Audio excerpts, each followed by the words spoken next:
दुनिया की सबसे तवील सरहद किन दो ममालिक के दरमियान है? ए. भारत और चीन। बी. अमेरिका और मेक्सिको।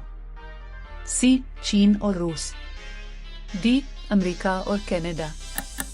सही जवाब डी. अमेरिका और कनाडा। पहला कंप्यूटर किसने इजाद किया? A. Bill Gates. B. Alan Turing. C. Charles Babbage. D. Steve Jobs. सही जवाब सी. Charles Babbage. वो मुल्क जहां सबसे ज्यादा झीलें हैं? ए. रूस। बी. कनाडा। सी. नॉर्वे। डी. फिनलैंड। सही जवाब बी. कनाडा। दुनिया की सबसे लंबी नदी कौन सी है? ए. नील। बी. अमेज़न। सी. आनगिट्जी। डी. मिसिसिपी। सही जवाब ए. नील। सबसे ज्यादा आबादी वाला शहर कौन सा है? ए. दिल्ली। बी. टोक्यो। सी. शंघाई। डी. Mexico city. सही जवाब बी. टोक्यो। दुनिया की सबसे ऊंची इमारत कहाँ वाक़ है? ए. अमेरिका। बी. चीन। सी. दुबई। डी. सऊदी अरब। सही जवाब सी. दुबई।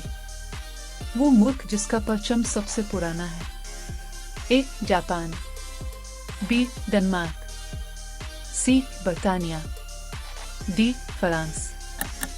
सही जवाब बी. डेनमार्क। दुनिया में सबसे पहले रंगीन टीवी कब आया?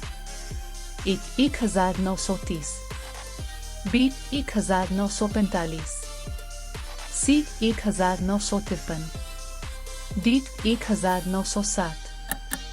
सही जवाब सी. 1953। दुनिया का सबसे ज्यादा इस्तेमाल होने वाला पासवर्ड क्या है? ए. 1,23,456। बी. पासवर्ड। सी. 1,11,111। डी. क्वर्टी। सही जवाब ए. 1,23,456। दुनिया की सबसे ज्यादा बोली जाने वाली दूसरी जबान कौन सी है? ए. अंग्रेजी। बी. हिस्पानिवी। सी. हिंदी। डी. फ्रांसीसी। सही जवाब ए. अंग्रेजी।